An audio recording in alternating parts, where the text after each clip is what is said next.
DUCSU election হইতেছে। ডাকসু বাংলাদেশের একটা অন্যতম প্রধান গুরুত্বপূর্ণ নির্বাচন। সারা দেশের আগ্রহ থাকে। আমি কয়েকদিন আগে লিখছিলাম যে ছাত্র শিবির বিপুলভাবে জিতবে। আমার এক বন্ধু কইল যে আপনি কি ছাত্র শিবির কি করবে নির্বাচনে জিতে সেটা জানেন? আমি গেলাম না, জানি না। উনি বললেন যে আপনি আগে দেখেন, তারপরে মতামত দেন। তো আমি আমার এক ক্ষুদ্র ভ্রাতা বললাম যে এই ছাত্র সংগঠনগুলো নির্বাচনী ইস্তেহার যা যা দিছে সেটা কম্পাইল করে দাও। সে অনেক খাটাখাটনি করে আমারে বললো যে ছাত্র সংসদের ইস্তেহার আছে আর অন্যদের ইস্তেহার হয় নাই। মানে আমি যখন এই এপিসোড রেকর্ড করতেছি তখন পর্যন্ত এই ইস্তেহারগুলো ওইভাবে আসে নাই। তখন কইলাম প্যানেলগুলোর ভিপি ক্যান্ডিডেট কি কি কইছে সেটা একটু কম্পাইল করে দাও। তো দিল। আসেন আমরা সেইগুলো একটু দেখে আসি। যেমন ধরেন আছে পূর্ণ স্বায়ত্তশাসন প্রতিষ্ঠা, আবাসনের নিশ্চয়তা, ভর্তির সংখ্যা যৌক্তিক করা, এক মানুষ এক সিট এক টেবিলে নীতি বাস্তবায়ন করা, অবকাঠামো উন্নয়ন, নতুন হল নির্মাণ, ক্যাম্পাসে ছাত্র শিক্ষক রাজনীতির সংস্কার, শিক্ষক নিয়োগের সংস্কার, ক্যাম্পাসে সর্বোচ্চ নিরাপত্তা নিশ্চিতকরণ, বিশ্ববিদ্যালয়ে হারানো জমি পুনরুদ্ধার, 600 একর জমি নাকি হারাইছে, স্বনির্ভর প্রশাসন প্রতিষ্ঠা, ক্যান্টিন মেস দোকানের মান উন্নয়ন, শিক্ষা গবেষণায় বাজেট বৃদ্ধি। তো ছাত্র দলের যে ভিপি ক্যান্ডিডেট আবিদুর রহমান খান সে বলছে যে ছাত্র দল ইস্তেহারে অবকাঠামোগত সমস্যাকে প্রাধান্য রাখছে। কার্জন হল, মোতার হোসেন ভবন, মোকারম ভবন, ক্যান্টিন সহ বহু সমস্যা বছরের পর বছর ঝুলে আছে। বিজ্ঞান এবং ব্যবসায় শিক্ষা অনুষদের শিক্ষার্থীরাও ল্যাব, ক্লাস, ক্যান্টিন সংকটে ভুগছে। এসব সমাধানে ছাত্র দল নাকি বদ্ধপরিকর এবং প্রতিশ্রুতিবদ্ধ। এছাড়া আছে গণরুম, গেস্ট রুম, কালচার নিধন, তারপরে ক্যান্টিনে ফাউখা রীতি টানা, শিক্ষার্থীদের পড়াশোনা গবেষণা দেশপ্রেমিক হিসেবে গড়ে তোলার জন্য সহযোগিতা করবে ছাত্রদল।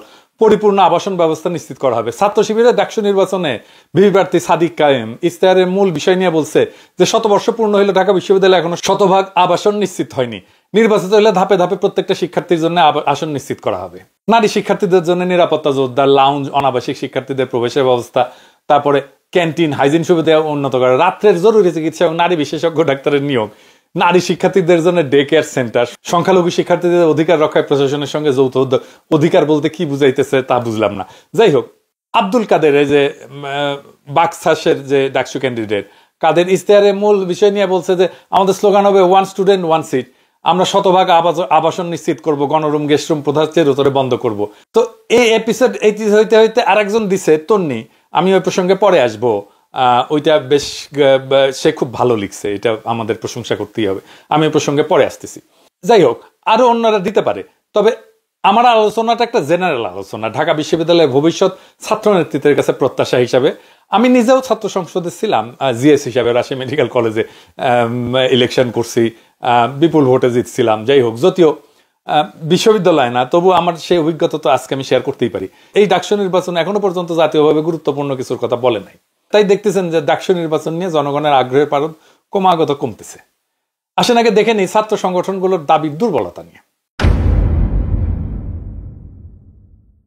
যে দাবিগুলো আমি কথা বললাম এগুলো জেনারেলি জাতীয় ইস্যুর সাথে, এমনকি বৃহত্তর ছাত্রদের ইস্যুর সাথে যুক্ত না। শুরু করি ছাত্র শিবির দিয়াই, কারণ ওদের সমালোচনা করলে ওরা নির্বোধের মতো ঝাঁপায় পড়ে না সমালোচনাকারীদের উপর। আবার অনেকে বলেন আমি শিবিরের সমালোচনা করি না, তো সমালোচনা কোটাটা পূরণ করে নি। সাদিক কায়েম বলছে যে রাতের জরুরি চিকিৎসা এবং নারী বিশেষজ্ঞ ডাক্তার নিয়োগ। সাদিক কায়েম, এটা কেন বললা তুমি? এটা অবান্তর এবং ফালতু দাবি। ঢাকা বিশ্ববিদ্যালয়ের বাউন্ডারি যেখানে শেষ হয়েছে তার সাথে বাংলাদেশের সেরা 3টে হাসপাতাল, PG, BIRDEM, Dhaka medical college. Dhaka medical কলেজের ছাত্র আর ছাত্রীদের যে হোস্টেল, ওইটা থেকে ঢাকা মেডিকেল কলেজের জরুরি বিভাগের যে দূরত্ব তার চাইতে ঢাকা বিশ্ববিদ্যালয়ের অনেক ছাত্র হলের দূরত্ব কম। তাহলে কেন আলাদা করে বিশ্ববিদ্যালয়ের মধ্যে জরুরি সেবা লাগবে, বিশেষজ্ঞ চিকিৎসক লাগবে? এটা ফালতু দাবি না? ঢাকা বিশ্ববিদ্যালয়ের নিজস্ব চিকিৎসা সুবিধা আছে কিনা জানি না, থাকলেই 3টা হাসপাতালের সাথে চুক্তি করা উচিত ছাত্রছাত্রীদের চিকিৎসার জন্য। ডাকসুর দাবি তোলা উচিত সকল মেডিকেল কলেজ হাসপাতালে সম্ভব হইলে আলাদা ছাত্র ওয়ার্ড রাখো। সেইখানে কলেজ বিশ্ববিদ্যালয়ের ছাত্রছাত্রীদের নিখরচে চিকিৎসা দেওয়া হবে, উন্নত মানের খাবার দেওয়া হবে, বিশেষ পরিচ্ছন্নতা নিশ্চিত করা হবে। আবাসনের জন্য একই কথা। প্রত্যেক শিক্ষা প্রতিষ্ঠানের জন্য আলাদা আবাসনের ব্যবস্থা এটা করা সম্ভব না। দরকার হইতেছে ছাত্রছাত্রীদের জন্য আলাদা টাউনশিপ, আলাদা কমন আবাসিক এলাকা গড়ে তোলা, যেখানে সব শিক্ষা প্রতিষ্ঠান থেকে ছাত্রছাত্রীরা থাকবে।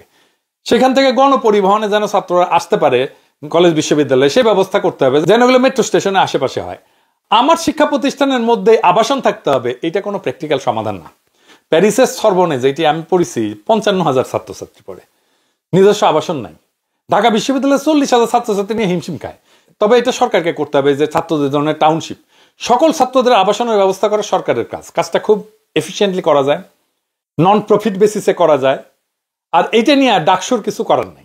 মানে ধরেন ঢাকা বিশ্ববিদ্যালয়ের টাকা নাই, সরকারের টাকা নাই, ডাকসু চিল্লাইলে হয়ে যাবে আবাসন সমস্যার সমাধান, কোনোদিন হবে না। বরং ডাকসু যেটা করতে পারে, চিল্লাইলে যেটা সম্ভব করে তুলতে পারে, সেটা তাদের নির্বাচনী ইশতেহারে দিতে পারে। কি সেটা? ঢাকা বিশ্ববিদ্যালয় সহ সকল বিশ্ববিদ্যালয়ের মূল সমস্যাটা কি বলেন তো? সমস্যাটা শিক্ষার, লেখাপড়া হয় না, শিক্ষকরা ক্লাস নেয় না, ধান্দা করে, কনসালটেন্সি করে, খ্যাপ মারতে যায়। যাদের শিক্ষক হওয়ার যোগ্যতা ছিল না তারা শিক্ষক হয়েছে, শুধু তাই না, শিক্ষকদের নেতাও হয়েছে। পাবলিক বিশ্ববিদ্যালয়ে 24% শিক্ষক অনুপস্থিত থাকে, খ্যাপ মারে। তাহলে চিন্তা করেন কি পরিমাণে অপচয় হইতেছে। এই যে বিশ্ববিদ্যালয়ের শিক্ষক 16,399 জন, এর মধ্যে 8,800 জনের নিয়োগ হয়েছে আওয়ামী লীগ আমলে। তো রিজভী ভাই কয়েকদিন আগে একটা খুব ভালো কথা বলছিলেন, দামি কথা। ঢাকা বিশ্ববিদ্যালয় ফ্যাসিবাদের প্রাণকেন্দ্রে পরিণত হয়েছিল। বণিক বার্তা একটা খুব ইন্টারেস্টিং রিপোর্ট হয়েছিল, শিরোনাম ছিল ফ্যাসিবাদী কাঠামো তৈরিতে মুখ্য ভূমিকায় ছিলেন ঢাকা বিশ্ববিদ্যালয়ের শিক্ষক এবং সাবেক শিক্ষার্থীরা। লিখতেছে যে 2009 থেকে 2017 সাল পর্যন্ত দায়িত্ব পালন করেন তিনি, মানে ওই যে আরেফিন। তার সময় ঢাকা বিশ্ববিদ্যালয়ের শিক্ষক নিয়োগের দলীয়করণ সহ ব্যাপক অনিয়মের অভিযোগ ওঠে। শিক্ষাগত যোগ্যতা শিথিল, ন্যূনতম যোগ্যতা পূরণ না করে শতাধিক শিক্ষককে নিয়োগ প্রদান করা হয়। বেশ কয়েকটা বিভাগে নিয়োগ বিজ্ঞপ্তি প্রকাশ না করে এবং পদের অতিরিক্ত সংখ্যক শিক্ষক নিয়োগ করা হয়। এইগুলা খুঁজে বের করতে হবে এরা কারা। এছাড়া বলতেছে যে এর আগে ঢাকা বিশ্ববিদ্যালয়ের শিক্ষক নিয়োগের ক্ষেত্রে মেধা তালিকায় স্থান পাওয়া শিক্ষার্থীরা গুরুত্ব পেলেও তার মেয়াদকালে মেধা তালিকায় থাকা শিক্ষার্থীদের বাদ দিয়ে ছাত্রলীগের পদধারীদের নিয়োগ দেওয়ার অভিযোগ ওঠে। এরা কারা এটা খুঁজে বের করতে হবে না? এরাই ক্লাস নিত না, এরাই ধান্দাবাজি করে বেড়াতো। তার মানে হাসিনার ফ্যাসিবাদের মূল মস্তিষ্ক ছিল ঢাকা বিশ্ববিদ্যালয়। সেইখানে যদি ফ্যাসিবাদ বিরোধী ছাত্ররা নির্বাচন করে, তাদের মূল রাজনৈতিক প্রতিশ্রুতি কি হওয়া উচিত? খুবই সিম্পল, বলেন কি হওয়া উচিত? ঢাকা বিশ্ববিদ্যালয়কে ফ্যাসিবাদ মুক্ত করা। কারো কর্মসূচি দেখছেন এটা নিয়ে? নাই, কারো কাছে নাই এই কর্মসূচি যে ঢাকা বিশ্ববিদ্যালয়ে যারা ফ্যাসিবাদের দোষর ছিল তাদের আইডেন্টিফাই করা হবে এবং তাদেরকে বিশ্ববিদ্যালয় থেকে খেদানো হবে। অযোগ্য ছাত্রলীগ থেকে নিয়োগ পাওয়া শিক্ষক কারা তাদের আইডেন্টিফাই করা হবে এবং তাদের পাছায় লাথি দিয়ে বের করে দেওয়া হবে। তারপরে আর কখনো যেন অযোগ্যরা শিক্ষক হইতে না পারে সে ব্যবস্থা করতে হবে। সেটাও এই ডাকসু নির্বাচনের ইস্তারেই হইতে পারে। কি সেটা? বিশ্ববিদ্যালয়ের শিক্ষকদের মূল্যায়নে ছাত্রদের কোনো ভূমিকা নাই। শিক্ষকদের মূল্যায়নে ছাত্রদের ভূমিকা থাকতে হবে, তাইলেই শিক্ষকরা ছাত্রদের উপরে অনৈতিক চাপ প্রয়োগ করতে পারবে না, আবার অযোগ্যরা শিক্ষক হিসেবে চাকরি পাবে না। গবেষণা তহবিল বাড়ানোর কথা বলছে অনেক প্যানেলে। গবেষণা তহবিল কার আনার কথা? অধ্যাপকের আর তার টিমের, তাই না? ঢাকা বিশ্ববিদ্যালয় গবেষণা তহবিল করে চিল্লায়। এদিকে দেখেন ব্র্যাক ইউনিভার্সিটি, বিশেষ করে James P Grant School of Public Health এবং Centre for Climate Change and Environmental Research আন্তর্জাতিক গবেষণা প্রকল্পে সক্রিয় প্রচুর ফান্ড পায় তারা, ব্র্যাক ইউনিভার্সিটি, আর ঢাকা বিশ্ববিদ্যালয় পায় না। এই যে সানজিদা আহমেদ তন্নি, আমরা তো সবাই চিনি, আমরা খুব পছন্দ করি তাকে। এই তন্নি খুব চমৎকার একটা ইস্তেহার দিছে। আমি এটা নিয়ে ডিটেলে যাব না, ভালো ইস্তেহার দিছে। যদিও সে বলছে যে গবেষণার বরাদ্দ বাড়াইতে হবে, তবে এইখানে একটা গুরুত্বপূর্ণ কথা বলছে সে, যে বিশ্ববিদ্যালয়ের আইডি ব্যবহার করে এলসেভায়ার, স্প্রিঙ্গার, নেচার, ওয়াইলি, টেইলর এবং ফ্রান্সিস, তারপর সেইজ, জেস্টার, স্কুপাস, এই সমস্ততে ডেটাবেজে অ্যাক্সেস সহজলভ্য করা। এই জায়গাটা একটু বলে রাখি যে এখানে ডিওআই দিয়ে সার্চ দিলে 95% আর্টিকেল ডাউনলোড করা যাবে, ফুল আর্টিকেল। অনেক ব্যয় সাশ্রয়ী সিস্টেম আছে যদি সত্যিই আমি আর্টিকেল চাই। তবে যেটা দরকার তন্নির ইয়েতে নাই, সেটা হচ্ছে ঢাকা বিশ্ববিদ্যালয়ের টার্নিটিন দরকার।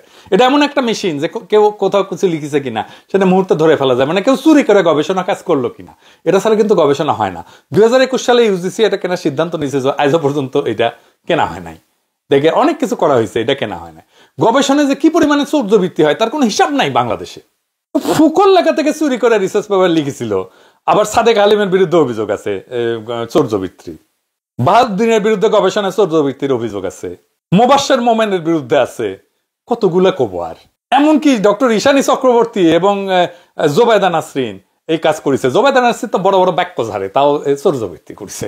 চিন্তা করেন, সেকুলার তো তাই সব জায়গা থেকে চুরি করতে করতে অভ্যাস হয়ে গেছে। 2022 সালে ফার্মেসি ডিপার্টমেন্টের আবুল কালাম লুৎফুল কবিরের পিএইচডি ডিগ্রি বাতিল করা হয়েছিল চৌর্যবৃত্তির অভিযোগ প্রমাণিত হওয়ায়। ইসলামের ইতিহাস সংস্কৃতি বিভাগের 2 শিক্ষকের ডক্টরেট ডিগ্রি বাতিল হয়েছে। ঢাকা সঙ্গীত বিভাগের অধ্যাপক মহসিনা আক্তার খানমের ছিল নজরুল সঙ্গীতের রাগের ব্যবহার, এটাও চৌর্যবৃত্তি করে কথা। তারপরে জাতীয় শিক্ষা ব্যবস্থাপনা একাডেমি নাইমের সাবেক মহাপরিচালক অধ্যাপক ইফফাত আরা নার্গিসের এই অভিযোগের মাধ্যমে জানা যায় যে তার থিসিসের যে গ্রন্থরূপ সেখানে 280 পৃষ্ঠার মধ্যে 169 পৃষ্ঠায় তার লেখা না। তারপরে 2013 সালে রাষ্ট্রবিজ্ঞানের প্রভাষক মোহাম্মদ নুরউদ্দিনের পিএইচডি ডিগ্রি প্রত্যাহার করছে ঢাকা বিশ্ববিদ্যালয় কর্তৃপক্ষ এই চর্যাবৃত্তির কারণে। আবার ফার্সি ভাষা এবং সাহিত্য বিভাগের চেয়ারম্যান অধ্যাপক ডক্টর মোহাম্মদ বাহাউদ্দিনের বিরুদ্ধে এমফিল পিএইচডি থিসিসের চর্যাবৃত্তির অভিযোগ করছিল 2020 সালে। ঢাকা বিশ্ববিদ্যালয় ফ্যাসিবাদ মুক্ত না হলে বাংলাদেশ থেকে ফ্যাসিবাদ মুক্ত করতে পারবেন না। আওয়ামী বামেরা ঢাকা বিশ্ববিদ্যালয়কে রক্ষা করছে যেন ঢাকা বিশ্ববিদ্যালয় মাদ্রাসা ব্যাকগ্রাউন্ড থেকে কেউ না আসতে পারে, ইসলামপন্থীরা যেন না ঢুকতে পারে, নন সেকুলার নন প্রগতিশীল কেউ যেন ঢুকতে না পারে, শিক্ষকতা করতে না পারে। এমনকি সলিমুল্লাহ খানের এখানে চাকরি হয়নি। এভাবেই সে তার তালুকদারি রক্ষা করছে। হাসিনা আর লীগের মাজা যদি ভেঙে দিতে হয় তাহলে ঢাকা বিশ্ববিদ্যালয়ের সকল আওয়ামী সিপিবি বাকশালীদের পাছায় লাথি দিয়ে বের করে দিতে হবে। আপনি দেখবেন বাংলাদেশ ক্লিয়ার হয়ে গেছে। ডাকসুর ইশতেহার যদি শুধু হোস্টেল ক্যান্টিন নিয়ে থাকে তাহলে তা সাধারণ ছাত্রদের চোখে লোকাল ম্যানেজমেন্ট ছাড়া আর কিছু না। কিন্তু যদি ফ্যাসিবাদ বিরোধী শিক্ষা সংস্কার, গবেষণা সততা এবং জাতীয় ইস্যুকে সংযুক্ত করে তাহলে ডাকসু আবারও জাতীয় রাজনীতির বিকল্প কেন্দ্র হয়ে উঠতে পারে। এবং যেই প্যানেল এইটা নেবে, এই কর্মসূচি নেবে, এই ইশতেহার নেবে, সেই প্যানেলই জিতবে, আমি লিখে দিতে পারি আজকে। তাহলে ডাকসুর বিকল্প ইশতেহার কি হইতে পারে আসেন সেটা একটু দেখি। স্লোগান হইতে পারে ফ্যাসিবাদ মুক্ত শিক্ষা বান্ধব গবেষণা নির্ভর ভবিষ্যতের পথে। ফ্যাসি বিরোধী এজেন্ডা কি হইতে পারে? ঢাকা বিশ্ববিদ্যালয়কে ফ্যাসিবাদের প্রাণকেন্দ্র থেকে মুক্ত করা, অযোগ্যভাবে নিয়োগ পদ, দলীয় শিক্ষক এবং কর্মচারীদের তালিকা প্রকাশ এবং অপসারণ, অতীতে গেস্টরুম সহিংস রাজনীতির সাথে জড়িতদের ব্ল্যাকলিস্ট তৈরি করা, শাস্তি দেওয়া, প্রয়োজনে তাদের ডিগ্রি বাতিল করা এবং ওয়েবসাইটে স্থায়ীভাবে তাদের নাম থাকবে। 2 নাম্বার, শিক্ষা এবং শিক্ষকতার যে সংস্কার, প্রত্যেক সেমিস্টার শেষে শিক্ষক মূল্যায়নে শিক্ষার্থীর অংশগ্রহণ বাধ্যতামূলক করা, ক্লাস না নিলে বা সিলেবাস কভার না করলে শিক্ষকদের বিরুদ্ধে ব্যবস্থা গ্রহণ করা, বিশ্ববিদ্যালয়ে টার্নিটিন বা অ্যান্টি প্লাজারিজম সফটওয়্যার চালু করা, শিক্ষক হবেন তারা যারা যোগ্য, দলীয় পরিচয় না, মেধা এবং যোগ্যতার নিয়োগ, এটা নিশ্চিত করা। ডাকসু যেটা করতে পারে সেটা হইতেছে একটা অ্যালামনাই ফান্ড। ঢাকা বিশ্ববিদ্যালয়ের অ্যালামনাই সারা দুনিয়াতে কতগুলো ভালো ভালো জায়গায় আছে। আন্তর্জাতিক সহযোগিতায় ঢাকা বিশ্ববিদ্যালয় ইনোভেশন ট্রাস্ট তৈরি করতে পারে ডাকসু। এখান থেকে গবেষণা একটা ভালো ফান্ড চলে আসতে পারে। এইটা ডাকসু যদি ম্যানেজ করে তাহলে একটা দুর্দান্ত কাজ হবে। শিক্ষার্থী কল্যাণের জন্য পৃথক হোস্টেল হল বা না, জাতীয় স্টুডেন্ট টাউনশিপ গড়ে তোলা এবং গণপরিবহনের মাধ্যমে যাতায়াতের সুযোগ তৈরি করা, ঢাকা মেডিকেল বার্ড এমপিজি হাসপাতালের সঙ্গে চুক্তি করে বিশ্ববিদ্যালয়ের শিক্ষার্থীদের জন্য আলাদা স্টুডেন্ট ওয়ার্ড চালু করা, স্বচ্ছতা এবং সুশাসনের জন্য ডিজিটাল ডাকসু করা যেতে পারে। সব ধরনের আয় ব্যয় কার্যক্রম অনলাইনে প্রকাশ করে দেবে। এমনকি ঢাকা বিশ্ববিদ্যালয়ের আয় ব্যয় এটা অনলাইনে প্রকাশ করে দিতে হবে। বাজেটের যে অগ্রাধিকার ঢাকা বিশ্ববিদ্যালয় সেটা নির্ধারণে পার্টিসিপেটরি বাজেটিং করতে হবে ঢাকা বিশ্ববিদ্যালয়ে, ছাত্রদের ভোটে সিদ্ধান্ত হবে। এবং কর্মসংস্থানের জন্য সরকারকে বাধ্য করা, সরকারি এবং বেসরকারি খাতে স্টুডেন্ট ইন্টার্নশিপ প্রোগ্রাম চালু করতে হবে। এখান থেকেই এমপ্লয়মেন্ট অপরচুনিটি তৈরি হবে। মূল স্লোগান কি হইতে পারে? ঢাকা বিশ্ববিদ্যালয়কে ফ্যাসিবাদ মুক্ত করো, শিক্ষার স্বাধীনতা ফিরিয়ে আনো। ডাকসু যদি শুধু ক্যান্টিন হল ঘিরে থাকে তবে সেইটা হিসাবের খাতা। কিন্তু যদি ডাকসু ফ্যাসিবাদকে চ্যালেঞ্জ করে, শিক্ষা গবেষণার সততার লড়াই শুরু করে, তাহলেই ঢাকা বিশ্ববিদ্যালয় আবার জাতির নেতৃত্ব দেবে। ঢাকা বিশ্ববিদ্যালয়কে ফ্যাসিবাদ মুক্ত করে শিক্ষার স্বাধীনতা ফিরে আনা যদি কারো ইস্তেহার হয়, সেই প্যানেল জিতবে, সেটা এখন যেই অবস্থাতেই থাকুক না। এই কয়দিনের মধ্যেই তারা দেখবেন ঢাকা বিশ্ববিদ্যালয়ের ছাত্রদের সবার সাপোর্ট, সমর্থন এটা নিয়ে আসতে পারবে। এই ডাকসু দাঁড়াইতে পারলে বাংলাদেশ দাঁড়াবে। এই ইস্তেহারের ভিত্তিতে ডাকসু দাঁড়াইতে পারলে বাংলাদেশ দাঁড়ায় যাবে। না হলে ইতিহাসের আর্কাইভে থেকে যাবে শুধু এক হারানো সম্ভাবনা। এখন সিদ্ধান্ত ছাত্রদের হাতে, সিদ্ধান্ত সমস্ত ছাত্র সংগঠনের হাতে, সমস্ত প্যানেলের হাতে। তারা কি এই ইস্তেহার নেবে? আর ছাত্ররা তারা কি শুধু আসনের জন্য ভোট দেবে নাকি একটা মুক্ত ভবিষ্যতের জন্য ভোট দেবে? যদি এই দাবিগুলো ইস্তেহারে যুক্ত করে কোনো প্যানেল, কোনো সংগঠন আগায় যেতে পারে, তার বিজয় সুনিশ্চিত। আমি সবার জন্য শুভকামনা জানাই। যেই আসুক এই ইস্তেহার নিয়ে তাদের জন্য শুভকামনা জানাই এবং আশা করি আগামী ডাকসু বাংলাদেশের নেতৃত্ব দেবে, শুধু ঢাকা বিশ্ববিদ্যালয়ের না। ইনকিলাব জিন্দাবাদ।